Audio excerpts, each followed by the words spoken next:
good evening. I'm Melisa Idris. And I'm Sharaad Kuttan. You're watching Consider This, the show where we want you to consider and then reconsider what you know of the news of the day.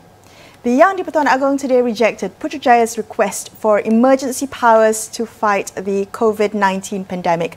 Now, the Agong has found that the high threshold required by the Constitution to announce a state of emergency has not been met. And while he praised the management of the pandemic, Sultan Abdullah also called for less politicking. But will this resolve the inherent instability in the current administration? Joining us on the show tonight, we have Shahril Hamdan. He's the information chief for UMNO. Shahril, does this make the current administration's continued leadership untenable? Should Muhyiddin Yassin and his cabinet resign? Hi, Melissa. Thanks for having me. I think first and foremost, it comes as a relief to me because I think as the Yang di-Pertuan Agong had mentioned and other people have said, the threshold for emergency ought to be very, very high. We are a democratic country and it shouldn't be called or it shouldn't be executed willy-nilly. And I think the spirit of that belief was manifested today. In terms of where we go from here, I think it's not to say that it's untenable. I think what is the main question is really how do we combat COVID at the same time as we try and hold on to some semblance of political stability. And I think any resignation, any end of this government doesn't necessarily contribute to that. I think there are many, many other steps to exhaust before any drastic moves or drastic measures are taken. But Shahril, surely there are consequences for putting such a high-stakes game into play. Just in this week, we had, your party president announce a ceasefire with the expectation that there would be a cabinet reshuffle, inclusion of more UMNO voices in cabinet, and that was followed immediately by this, almost immediately, by this emergency declaration move. Don't you think there are consequences, political consequences for it and its failure? I think so. I think the mere act of asking it, to me, it came as a surprise. We obviously don't know the details of what was spoken about in that special cabinet meeting, or in more importantly, I suppose, with the Prime Minister's audience with the King. But there ought to be consequences. There will be consequences in terms of how people view this government, in terms of how the constituent parties that make up this government view each other. And of course, there's also going to be consequences in terms of how people react to the statement that was made by the palace today. So I think all of those things have yet to be played out. What I'd really like to hope to see, what I really hope to see, is some form of specific discussion about what it takes to, number one, avoid an election, because I think for the most part we agree that's not the best idea after what we saw in Sabah. At the same time, also respecting democracy and respecting that Parliament has its proper role. And if I can just advance that discussion, if I speak about specificity, I think any discussion about confidence and supply in which MPs, not just from the Perikatan Nasional Coalition, can commit to at least entertaining the idea of really supporting the budget, that will be a huge step towards achieving the two things that I mentioned just now. Shahril, you said that you don't know what was being discussed between the Prime Minister and the Yang di-Pertuan Agong. You don't know the details of the request of this move to request for a declaration of emergency. Were UMNO leaders not consulted on this move by Muhyiddin Yassin? No, I can say on record that the UMNO leadership, or at least me personally, and the UMNO leadership as far as I'm concerned, in terms of the president, in terms of folks like me who are not in the cabinet, we were not privy to the details of that discussion. And, in terms of speculation, in terms of what we think the logic behind that request was, I think all our analysis would be speculative, but obviously educated guesses about COVID, about the political instability. And I can't imagine it would depart that much from that kind of analysis. How did that go down with UMNO leadership, that they weren't consulted by Muhyiddin Yassin? We'll see. I think it's early days. What I can say is... Now, how did they respond? How did they respond to the fact that they weren't consulted? So, first, you've got to accept the fact that there were UMNO ministers in the cabinet. So, UMNO as an institution, in terms of being told beforehand, the MT didn't discuss this beforehand, so we weren't aware of it. But obviously, ministers who are in the cabinet and some of whom are in the MT were aware. But of course, in terms of formal communication, that wasn't there. That's what I'm trying to say. In terms of how we are reacting, this is a live situation, right? It's not something that's just completely past. I think picking up from the statements, especially from the party president, from other folks quite high up, everyone's focus really right now is to avoid an election if we can, and find a way now that this emergency thing is off the table to ensure that the budget gets passed. And really, I think at this moment, I'm not discounting the fact that again, this is a live situation and responses might evolve, but right this moment, that's what our focus is.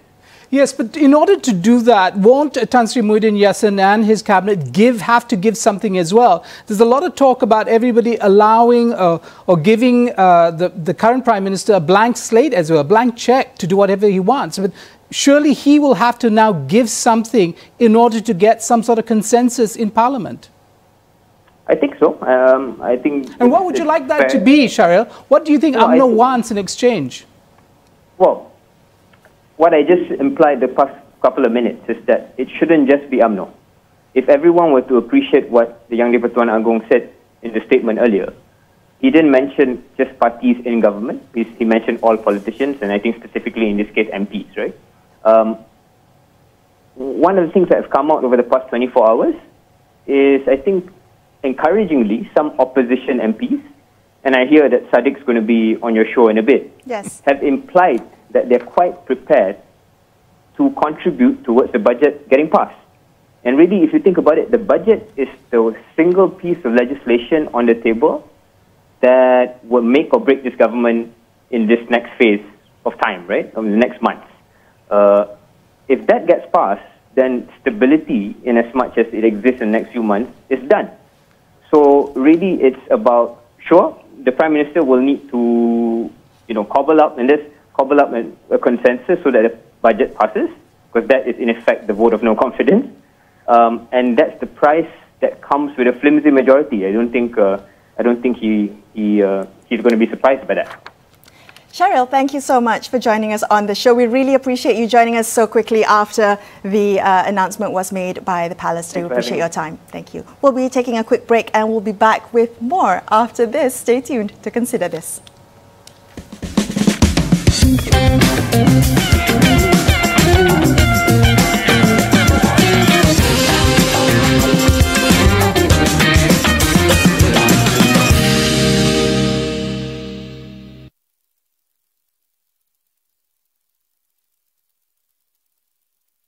In place so that we can break the transmission. Follow the 3 C's. Avoid closed conversations, avoid crowded spaces, and avoid confined spaces. We can beat this together. The war on COVID-19 is not over.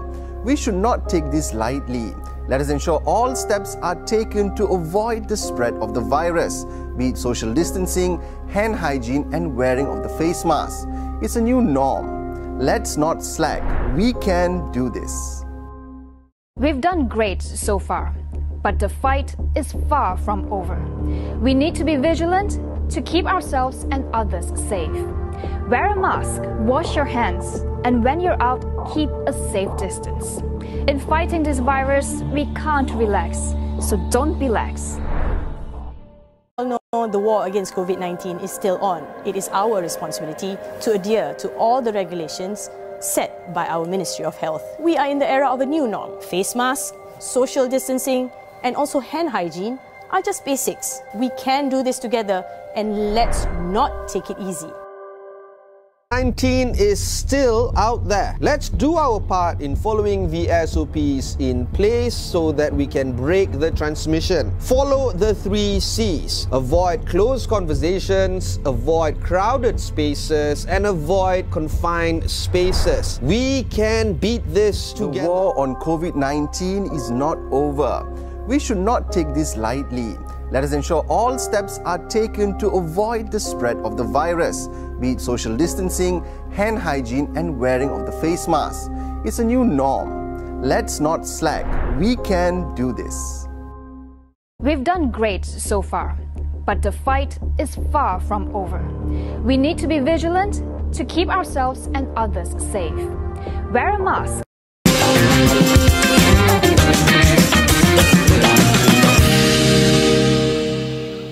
Hi, you're watching Consider This. I'm Melisa Idris. With me is Sharaad Kuttan.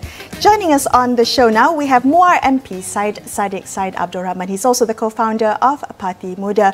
Sadiq, I think it's only fair that I ask you the same question I posed to Shahril Hamdan a little bit earlier. Do you think that the events of the day have made the current administration's continued leadership untenable? Should Muhyiddin Yassin and his cabinet resign? Status quo is definitely untenable. There must be major and drastic changes. Whether it will lead to resignation or not purely depends on the people, on the king, and also on the leadership of today, whether they will shoulder full responsibility. But what is clear is status quo is no longer tenable. Therefore, I think the calls which I made earlier, and also by some senior opposition leaders, in which demand for all political leaders, whether in government or in opposition, to sit together and brainstorm of a way forward, whether it's through a confidence and supply bill or other necessary reforms which must be instituted so that the budget can be passed, so that Malaysia can heal and economy can be revived, and then for us to battle it out at the next general election when things get better. Sadiq, you know, this whole system that we have, our politics has been a winner-take-all politics. You are asking for something very different. Do you think that the politicians in power currently in the administration can step up to the plate, change gears, and have a much more inclusive approach to dealing with the current political situation? I think what happened today presents a unique opportunity for us to break the walls of partisanship and for us to get in the important reforms and winner-takes-all kind of policy and reach a necessary compromise that we can move forward together. It is within the interest of the government of the day to see the budget get passed and for there to be political stability. It's also in the interest of the opposition to ensure that the budget gets passed so that benefits can reach to their constituents and people on the ground, and at the same time for us to evade any snap election which could potentially be disastrous for all Malaysians. So I think we can reach that compromise, but that compromise must be met halfway by all party leaders. So I think it's time for the Prime Minister to come, to call for a meeting, sit together with opposition leaders and find a way forward. We can no longer have a policy of winner-takes-all where government chokes resource allocation from opposition constituencies. We need to have more parliamentary select committees, greater accountability in Parliament. We need to ensure that there are more reforms which will be made through Parliament and new bills being put forward, so that in the end, whatever is to happen, Malaysian democratic institutions come out as the biggest winner from this. But Sadiq, should the Prime Minister done this before he embarked on this on this failed emergency declaration initiative? I'm of the opinion he should have done this a long time ago, and I've already engaged personally with him and his leadership to see this agenda get through. As I mentioned, it's within our collective interest to ensure that there's political stability and at the same time for us to ensure that there's genuine accountability. However, it's quite unfortunate and tragic that there are those in this administration who pursued for a state of emergency as an easy way out instead of going through a bipartisan approach. I think there's still this great taboo for bipartisanship in Malaysia. Even when we pursued for Undi 18, even people in the administration then said it was impossible, opposition will never listen to us, bipartisanship will never happen in Malaysia. And people often choose the easy way out, either to ignore that reform or instead to just go on a state of emergency. It's time for us to sit down and acknowledge that it may be difficult, but it must be done now. I hear what you're saying about bipartisanship, and you said a little bit earlier that the idea is also to avoid having any general elections, at least until the COVID-19 situation is stabilized or so. But can you explain then, in the spirit of bipartisanship, in the spirit of pausing politicking, what then do you see the role of the opposition during this time? I think the opposition must stay in opposition to ensure that the government will be held accountable. We must continue to give the most vociferous kind of criticism to ensure that the government will be held to account, that we get the best kind of democratic competition. So opposition must be strong. But for that, it's also important for us to empower institutions of democracy. It's time for the government to allocate back opposition constituents. It's time for the government to restore back parliamentary allocations for opposition constituencies, no longer to just choke out opposition allocations till the end, which in the end will cause the constituents to suffer in those areas. So do you think, sorry to interrupt you, but do you think a government of national unity, which would essentially mean no opposition as such, do you think that is a bad idea? I think there should still be an opposition because we need greater transparency and accountability. If we go through a full-fledged unity government, then there must be a timeline in which that unity government ends and for election to kick in so that then we can return back the mandate to the people. A strong, formidable opposition is important in any democracy.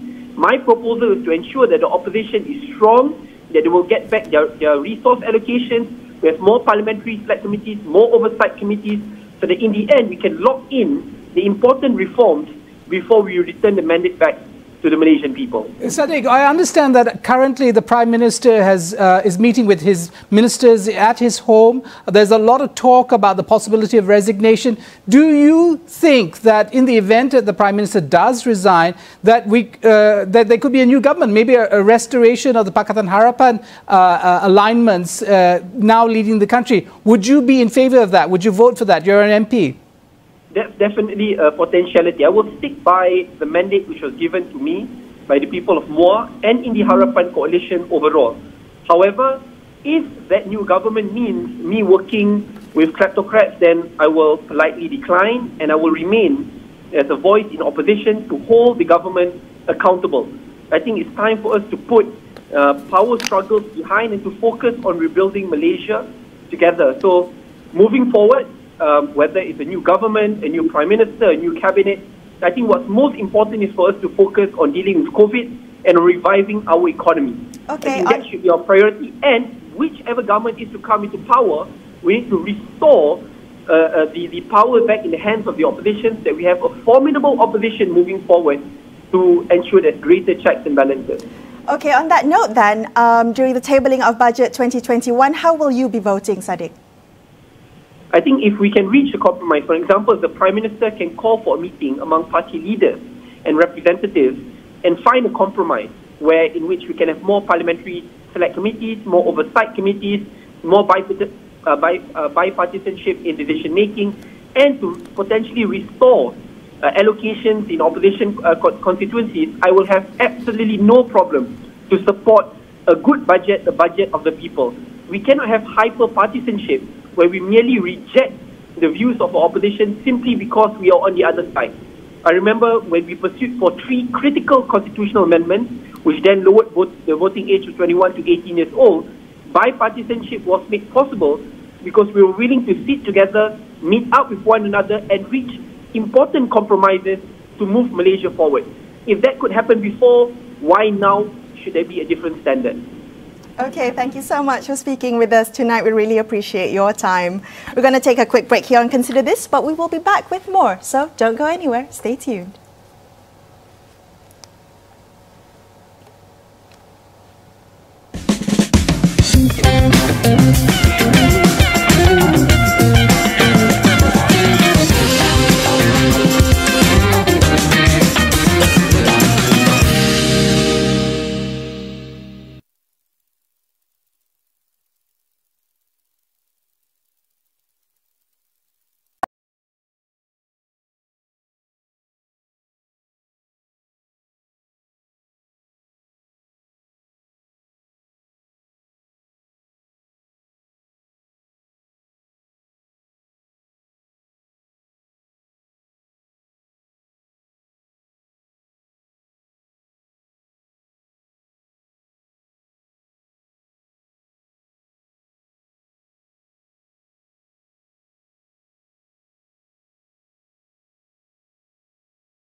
With me is Sharaad Kuttan. What's next for Prime Minister Tan Sri Muhyiddin Yassin now that the Yang di-Pertuan Agong has rejected Putrajaya's bid for emergency powers? Joining us on the show tonight to discuss what this means for Malaysian politics going forward, we have Bridget Welsh with the Asian Research Institute at the University of Nottingham, Malaysia. Bridget, did the rejection of the state of emergency request come as a surprise to you?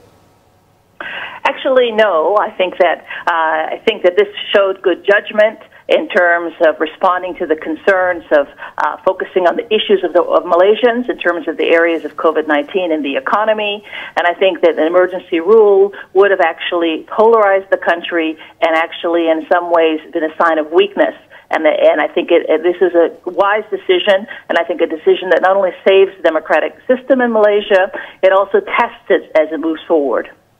But this was a high-stakes gambit, Bridget, for the current administration. They went all out. It was a spectacle. We were all watching and with great anticipation. And this rejection surely must come as a slap in the face, as kindly couched as it might have been by the palace.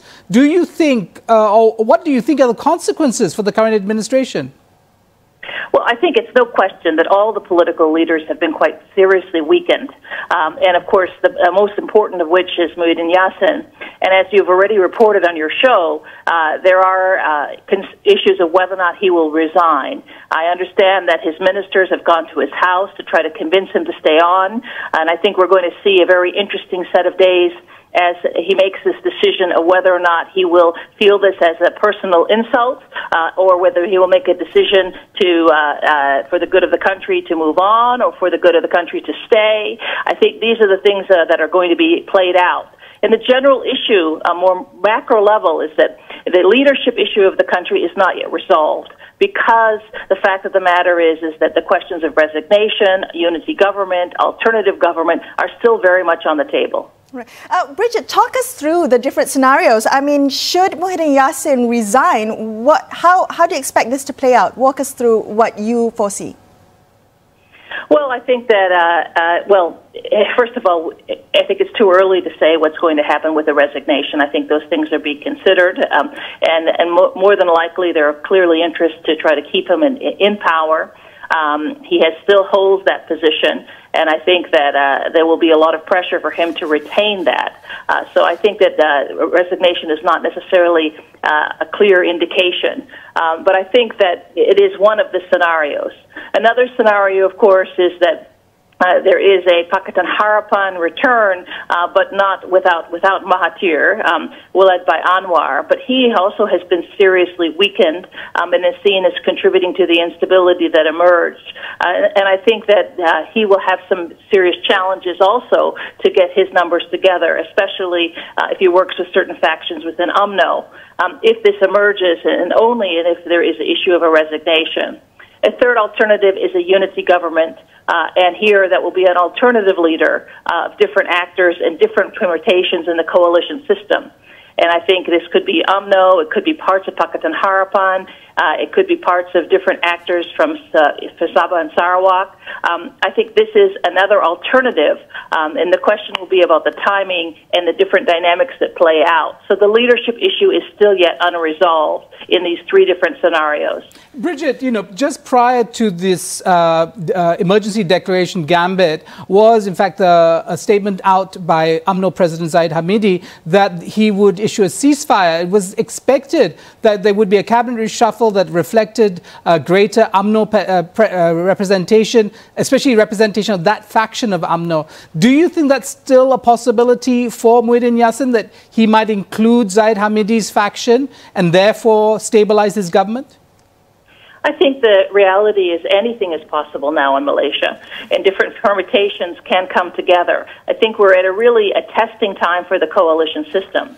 And I think that UMNO itself is quite divided. So Zahid's faction would not bring the entire party necessarily to the table. And I think there are also divisions over the emergency issue within Bersatu and other different political parties. So I think it is going to be a very serious challenge for the PN government to actually be able to bring its forces together and make alliances. But this, has been pointed out earlier, the budget provides an opportunity for that. There is now an opportunity to start to make those compromises. And I think what's going to be interesting is that we've already seen the problems of compromising with those that are actually putting you in a corner. I think what will be interesting is if Buletin does stay, is whether or not he reaches out to different actors in the opposition to make accommodations on issues of reform and issues in terms of dealing with the policies of COVID and particularly in issues of the economy. I think there will also be other factions at UMNO that express concern about the emergency rule that will be looking to have some sort of accommodation in terms of substance in the budget to address the problems the country faces.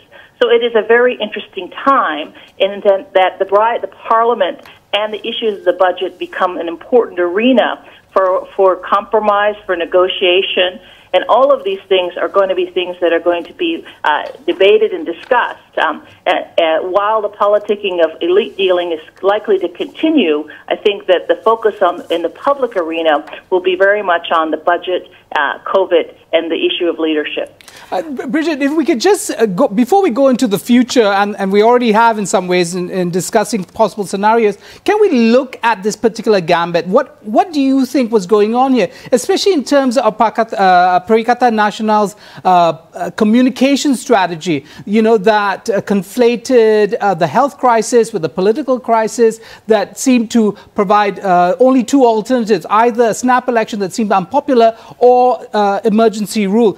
All that and the brainchild behind that, do you think those individuals in the cabinet that push for this will be punished as a consequence of this failure? Well, I think the person who's getting the most punishment right now is Buletin for this, but it's clearly he was pushed by people around him and very close confidence in other ministers. But I think that whether or not they get punished is whether or not the government decides to leave and Buletin decides to resign. I think there's no question that I think that by raising the stakes, they lost credibility. And I think the worst thing, however, is not just that they've lost credibility, because politicians have credibility and many of them don't. The reality is that they've lost traction to deal with the substantive issues that Malaysia faces in terms of COVID-19 and on the issues of the economy. And in fact, one of the most worrying dimensions of what's happened in the last few days is how COVID-19 has been caught up into the politicization of the emergency and the type of statements that were made, the issues of what type of policies to be enacted. This has not necessarily helped the COVID-19 situation, which is particularly serious in Sabah, but it is serious in the country as a whole. And it has not also created stability from a perspective of and positive perceptions from a perspective outside in terms of managing the economy. So the government and the issues have also been damaged in very substantive ways. Bridget, in the next week or so, we're going to have Dewan Rakyat say, what will you be watching out in the days leading up to it? I know this is a very fluid situation, a lot of moving parts still, but what are you particularly going to be paying attention to?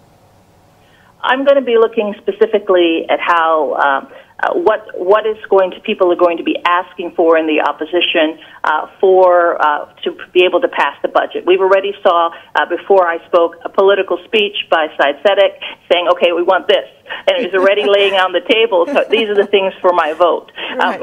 And I think these are part and parcel of the kind of negotiations that are going to be put in place by the opposition to say, "Okay, yes, we will vote for a budget, but we want these sets of initiatives in place."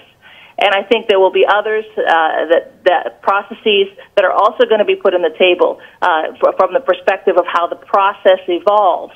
So if Buletin decides to stay on as Prime Minister, the focus very much will be on what is the specifics associated with the budget.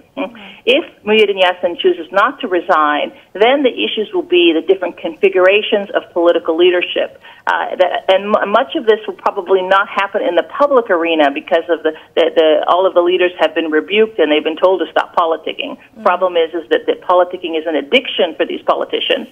So the problem, they will continue to have to do that, especially if the leadership becomes something that is actually put into the fore in terms of Muhyiddin Yassin potentially stepping back. But I think that all of the political parties, opposition in government, are still very much in a period of fluid relationships where their relationships have been very badly bruised, which means that they will have to come together in some ways. My understanding is that the meeting for the Menteri Besars and the chief ministers with the state governments tomorrow has been canceled. So I think that one of the options that Muhyiddin Yassin has, as from my perspective, is to try to revamp and the efforts on COVID-19 and to build credibility. And this means making some tough decisions, perhaps in cabinet reshuffling, putting people of greater competence in key positions. There are different alternatives that I would look at in terms of how he tries to strengthen his position. Bridget, but of course, sorry, interrupt very quickly. Do you think this is a sad day for Muhyiddin Yassin, a man who probably very much wanted to be a prime minister of consequence for his country? Do you think this is going to be a blemish on his reputation? I think it's clearly not a good day for him, but I think it's still too early to say what is going to happen. But I think it's a good day for Malaysia because I think the decision not to go to emergency rule has saved the democratic practices, and I think really helped to create an opportunity to move forward. Bridget, always a pleasure speaking with you. Thank you so much for your time tonight. We're going to take a quick break. More on Consider This. Stay tuned.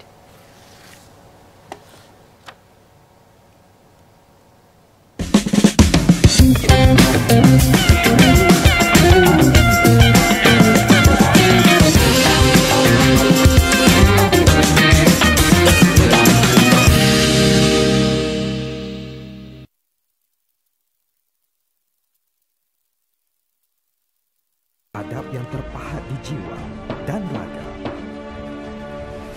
Marilah bersama kita membina negara Malaysia.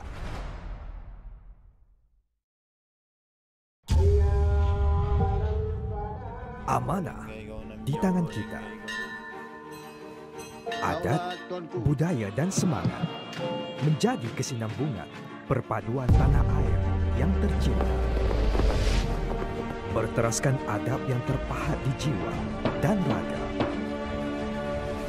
Marilah bersama kita membina negara Malaysia.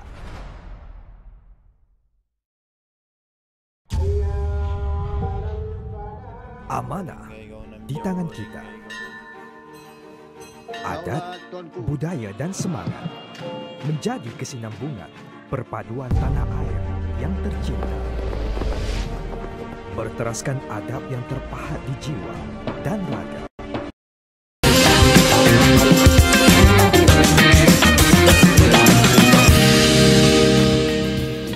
Hi, thanks so much for staying with Sharaad and I on Consider This. Very quickly, before we get into our conversation with Wong, Huat, political scientist, let me give you a couple of updates. Right now, as of 10:48 p.m., there's a lot of movement at the residence of Prime Minister Tan Sri Muhyiddin Yassin's house at Bukit Damansara. Currently, we have colleagues, Astro AWANI colleagues on location. We've spotted a lot of vehicles going in and out of its premises. Understood that there's a meeting right now at the Prime Minister's residence following the announcement of the palace earlier this afternoon. All right, let's continue our discussion about what's next for Tan Sri Muhyiddin Yassin's failed bid to declare, after his failed bid to declare a state of emergency. Joining us now, political scientist Wong Huat. Now, Huat, you recently wrote a piece proposing 4 options to resolve the political stalemate in such a way that both government and opposition are still functioning. So the first was declaring a state of emergency, second, fresh elections, the third, an expansion of government, and the fourth, a confidence and supply agreement. Now that the state of emergency is off the table, Huat, which of the other 3 options do you think will bring the most stability to the current administration? It certainly has, first of all, thanks for having me. It certainly has to be confidence and supply agreement. The difference between confidence supply agreement and a unity government or an expanded government is that you would have competition between the government and the opposition, so you have check and balance. But at the same time, the government is free from infighting. By merely expanding the government, you are normally just prolonging the infighting, as we can see. The Three Malays Party in this Muhyiddin coalition government has not been working very closely with each other because they can't really get united. But Chinwat, if, for instance, the route of least resistance perhaps might be an expansion, at least one that's specific to that faction of UMNO that's felt left out or marginalized in recent months. So, led by the party president, Zaid Hamidi, do you think that Muhyiddin Yassin might actually bring him and his faction into cabinet as a way of stabilizing his continued administration? He certainly may consider that, but if he is sure that this can solve the problem, he wouldn't have turned to the palace on Friday. The very reason that he actually asked for an emergency is because he had considered himself as lost the majority from his own government MPs. So there's no guarantee that by bringing them in, you could actually save it. But if you have a confidence and supply agreement with the opposition, you can afford for 10 of them to jump and you still survive. And you can afford to have to discipline your ministers who break the rules and laws and so on. Okay. It's a privilege, a luxury that Muhyiddin doesn't have now. I want to ask you about the confidence and supply agreement that you've mooted. I think many in Malaysia, myself included, are not quite familiar with this because it's not quite practiced in Malaysian politics. How can we adopt this in the current situation? Do you see this feasible? Yes, it's certainly feasible. The idea of confidence and supply agreement means that the government gets commitment from some opposition member so that they would always can ensure their survival. The government can ensure its survival at any vote or confidence, no confidence, or budget. And of course, to have that, you need to have a deal with the opposition. For example, on budget, the opposition should ask for their input to be incorporated in the budget. But on top of that, there can be a series of things, like we have heard from Syed Saddiq just now, that he wants parliamentary reform. He wants equal funding for constituency, and I think it's also important for them to ask for a separation of public prosecution office from the Attorney General, because a lot of opposition suffer from selective prosecutions. Chinwat, you have long argued against our current system as a winner-take-all system. Do you think, not just the system, but the culture that underscores it, is going to go away anytime soon? That just because we've had, or this current administration has had a reversal in fortune with the denial of the emergency rule, that they will suddenly now flip over and decide to be consultative, inclusive, and democratic? All habits die hard. However, politicians are very adaptive. So they would respond to a new circumstances that, like, for example, now, if the government have to count on the opposition to survive, they have no option but seek their support. And this is what I think Muhyiddin should responsibly do after his fiasco of this emergency proclamation. He should reach out to Anwar Ibrahim and ask Anwar Ibrahim and the opposition bench to sit down and to strike a deal on confidence and supply. And what is important is not just to solve his problem, his crisis now, but to explore the way that this parliament may actually serve full term until 2023. Well, I should probably ask you, Chinwat, do you think that after the events of today, that Prime Minister Tan Sri Muhyiddin Yassin should resign? If he can strike a deal with the opposition, then I don't think necessarily he has to resign. However, if he thinks that he can't function anymore, then he should give way. Okay, so we now hear a lot of news coming out of the possibility of, of a resignation. Do you think, because resignation was also one of the 4 options that you put on the table for moving forward, do you think that that will necessarily be a bad move? No, it's not a bad move. At the end of the day, whoever is to become Prime Minister, whether it's Muhyiddin himself continuing to be, or someone else replacing him, no government would have the majority what DN used to have. And I do not foresee any future government soon would have that again. Right. So they would need a confidence and supply agreement. So what is important here is whoever to become prime minister or to continue to be prime minister, that person needs to have a big heart and the moral courage to reach out to the opposite. So you're saying that Malaysia's politics, the coalition model, the permanent coalition model that Malaysia has always adopted, that's no longer going to be the way forward. That is in fact disintegrating now. Yes, it is.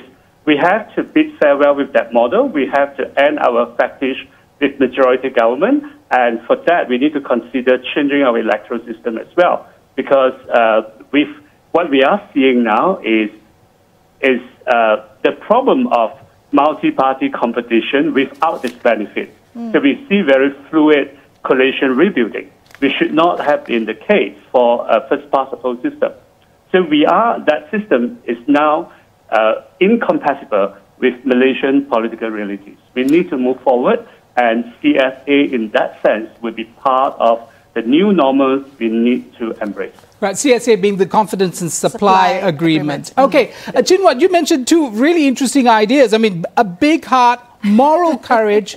Do you see anybody in the assembly, the 222, because minus the late VK Liu, so 221 really, having a role in this? I mean, having either the intellectual generosity or the moral courage that you mentioned to be an honest broker and lead the country out of the current predicament? I think Anwar is a possible choice, but he would have to show his commitment to bring about a government that is based on policy and not just merely building alliance. I have been disappointed with his failure to organize a shadow cabinet. But he certainly has the ability to do so. It is time for him to show that he can be a good parliamentary opposition leader, and when the time is right, he can be a good prime minister. Chin Huat, thank you so much for speaking with us. We really appreciate your insights and your time. That's all we have for you on this episode of Consider This. I'm Melisa Idris. And I'm Sharaad Kuttan, signing off for the evening. Thank you so much for watching. Good night.